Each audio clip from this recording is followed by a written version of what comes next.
Now, what is the failure in basal implantology? I must say there is no failure at all. There are always a correction, and that may be because of mistake when we missed the protocol as a beginner or in our initial cases. This can happen. So I'll show you some of the cases where this mistake has taken place and why those cases required correction later on. So it will relieve your anxiety as a beginner that what can happen and what shall happen if we do any mistake knowingly or unknowingly. That will relieve your anxiety and that will help you to correct case when you do in your initial cases.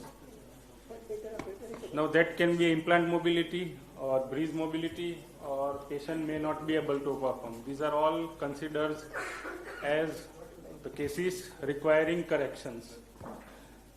As in like conventional implant, when there is a peri-implantitis sets in and there is a severe bone loss and there is a crater-like bone defect where bone loss has occurred, that is called failure. Here there will be overload osteolysis or implant can become mobile, but that can be corrected.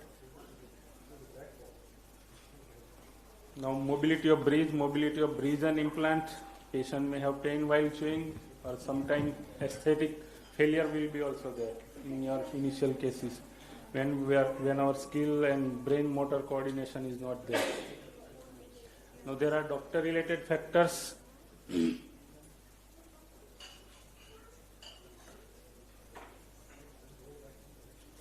Okay. Now for failures, there are, as Vivek sir says, that there is implant is never a failure. It's operator fails in executing the protocol or giving the treatment. So doctor related factors in basal implantology, that are the missing anchorage from the cortical bone, there will be a faulty prosthesis construction and not following the standard protocol. There are patient related factors also, that is patient not turning up for follow-up when he or she has any issues or problem. There may be when patient develop unilateral pattern of chewing or the faulty mastications, and when patient does not report problem at an early stage.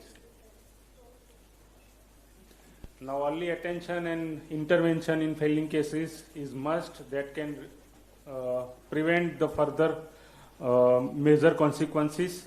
That may be initially when patients may have slight pain on the chewing or slight mobility because of overload osteolysis. In those cases, the correction of occlusions is sufficient. As Ide sir shows in the morning, that disc implant demineralization, then correction required, then it again remineralize. So that happens when the intervention has taken place very early.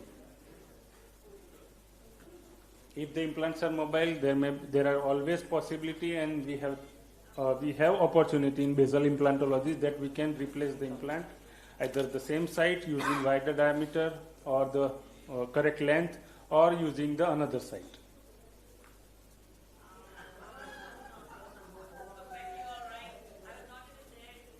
An implant that causes clinical symptoms such as continuous pain, mobility, inability to chew is considered as faulty, and it's a failing one and requires to be removed.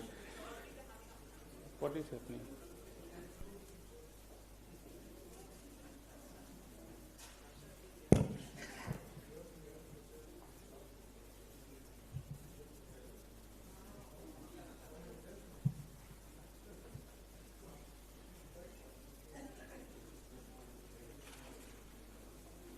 It is essential to identify the failing implant in